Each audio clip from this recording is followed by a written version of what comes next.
Hello everyone, আমি রূপম চলে এলাম আজকের প্রথম ভিডিও নিয়ে। প্রথমেই জানাচ্ছি সবাইকে ভেরি ভেরি গুড মর্নিং। আশা করছি তোমরা সবাই খুব ভালো আছো এবং সুস্থ আছো।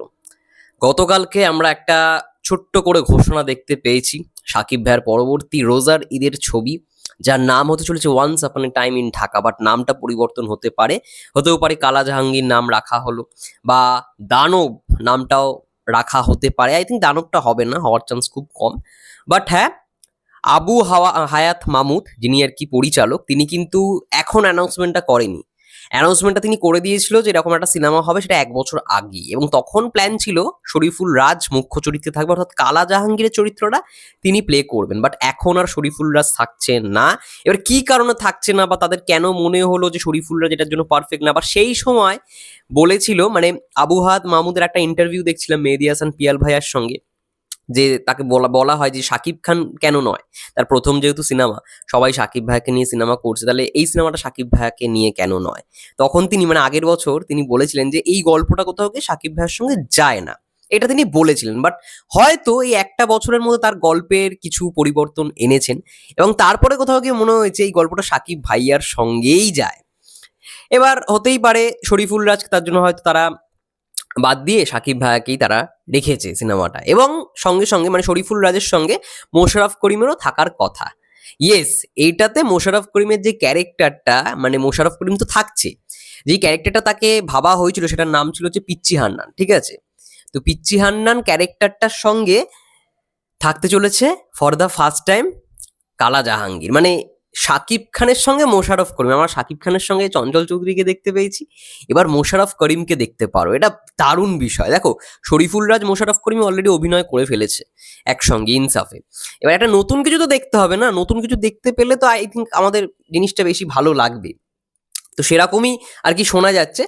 অনেক এগুলো নিয়ে মানে লেখা বেরোচ্ছে যে হান্নান, এই যে পিচ্চি হান্নান এবং জাহাঙ্গীর দুজন বন্ধু থাকে, দুজনই গ্যাংস্টার, তাদের গ্যাংয়ের নাম থাকে ব্ল্যাক প্যান্থার।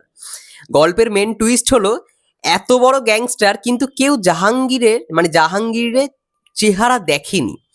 সে আত্মগোপনে থাকার জন্য নিজের মৃত্যুর খবর ছড়িয়েছে।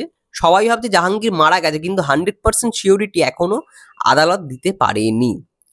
অথচ একটা ফোন কল মানেই একটা মার্ডার। এই টুইস্টটাকে ভালোভাবে মেক করতে হবে। হান্নান এবং জাহাঙ্গীর এক হয়ে অনেক কমিশনার ব্যবসায়ী নেতাদের হত্যা করে। তো এরকম হচ্ছে গল্পের মেন ইয়েটা থাকবে। এবং আমাদের এখান থেকে, অর্থাৎ মানে আমাদের কলকাতা থেকে নায়িকা থাকছে মধুমিতা সরকার। দেখা যাক কেমন মানানসই হয়। অনেকেই কমেন্টে গতকালকেও দেখলাম লিখছিল যে মধুমিতাকে মানাবে না। দেখো, মধুমিতার মার্কেট যে কলকাতায় অনেক বেশি এমনটা নয়, একটা সময় ছিল। এবং মধুমিতা কিন্তু বাংলাদেশে একটা নাটকও করেছে, নাটকটা ইউটিউবে অ্যাভেলেবেল রয়েছে, বাংলাদেশের কাজ করেছে মধুমিতা সরকার। এমন নয় যে শাকিব খানের সঙ্গেই করছে ফর দ্য ফার্স্ট টাইম, আগেও করেছে, একটা নাটক করেছে, আরও হয়তো অন্যান্য কাজ করতে পারে। মধুমিতা সরকারের ব্যাপারটা কি বলতো, মানে একটা সময় যখন ইয়াসের সঙ্গে সিনেমা সিরিয়ালটা করতো বোঝে না সে বোঝে না, ভালো একটা অডিয়েন্স তার ছিল, সিনেমাও যখন করেছে একটা অডিয়েন্স ছিল। বাট রিসেন্টলি তার কোথাও একটু ডাউনফলই চলছে মধুমিতা সরকারে। খুব যে হাইপে তিনি রয়েছে নায়িকাদের মধ্যে এমনটা কিন্তু নয়। এবং যে কটা সিনেমা করছে সব এসবিএফ এর ব্যানারে লাস্ট করেছিল, আরো অন্যান্য ব্যানারেও করেছিল, বাট সেরকম কিন্তু চলেনি সিনেমাগুলো।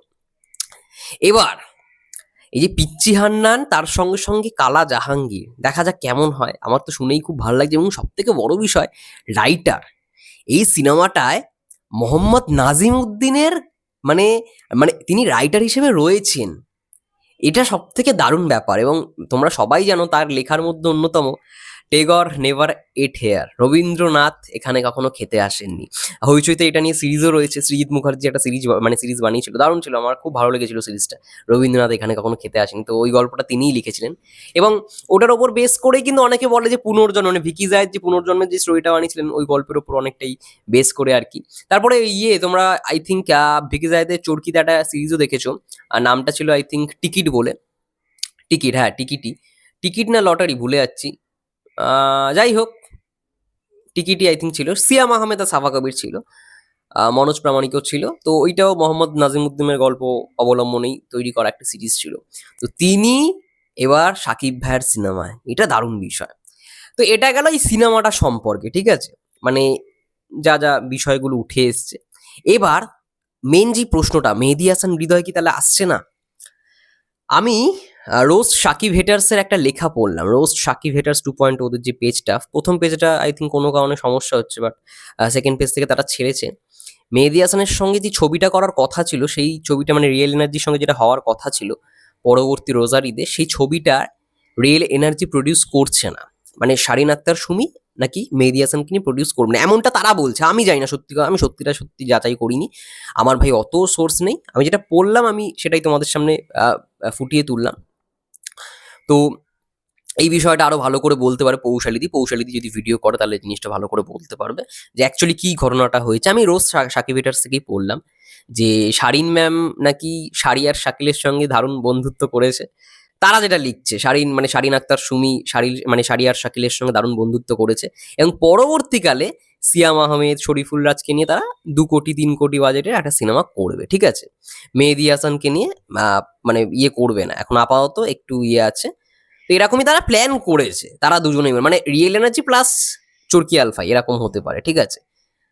তো এটাই হচ্ছে মূল ব্যাপার, এটা আমি জানতে পারলাম রোজ সাকিব এটা। এবার রোজ সাকিব এটার কিন্তু ভুলভাল আপডেট দেয় না, ঠিক আছে, এটা আমি দেখেছি। ইভেন অনেক আপডেট তাদের মিলেছে, হতেও পারে ভেতরের খবর এটাই, তারা হয়তো প্রকাশ করবে না এখন। আর মেহেদী হাসান এই জিনিসটা নিজেও ভাবতে পারেনি, তো মেহেদী হাসানের এটা নিয়ে কোনো সমস্যা নেই যে তিনি রোজারিতে আসছেন না, তিনি বলেছেন ঠিক আছে। বাট এটা নিয়ে এটা নিয়ে কোথাও গিয়ে একটু অবাক হয়েছেন যে রিয়েল এনার্জি তার ছবিতে নাকি এখন প্রডিউস করবেন না। এবার কেন প্রডিউস করবেন আমি এটা সত্যি কথা বলতে জানি না, বাট হতেও পারে এটা খবরটা পুরোপুরি ভুল। বাট এটাই আমি দেখলাম যে শারিয়ার শাকিলের সঙ্গে দারুণ বন্ধুত্ব হয়েছে শারিন আক্তার ম্যামের, মানে সুমি ম্যামের।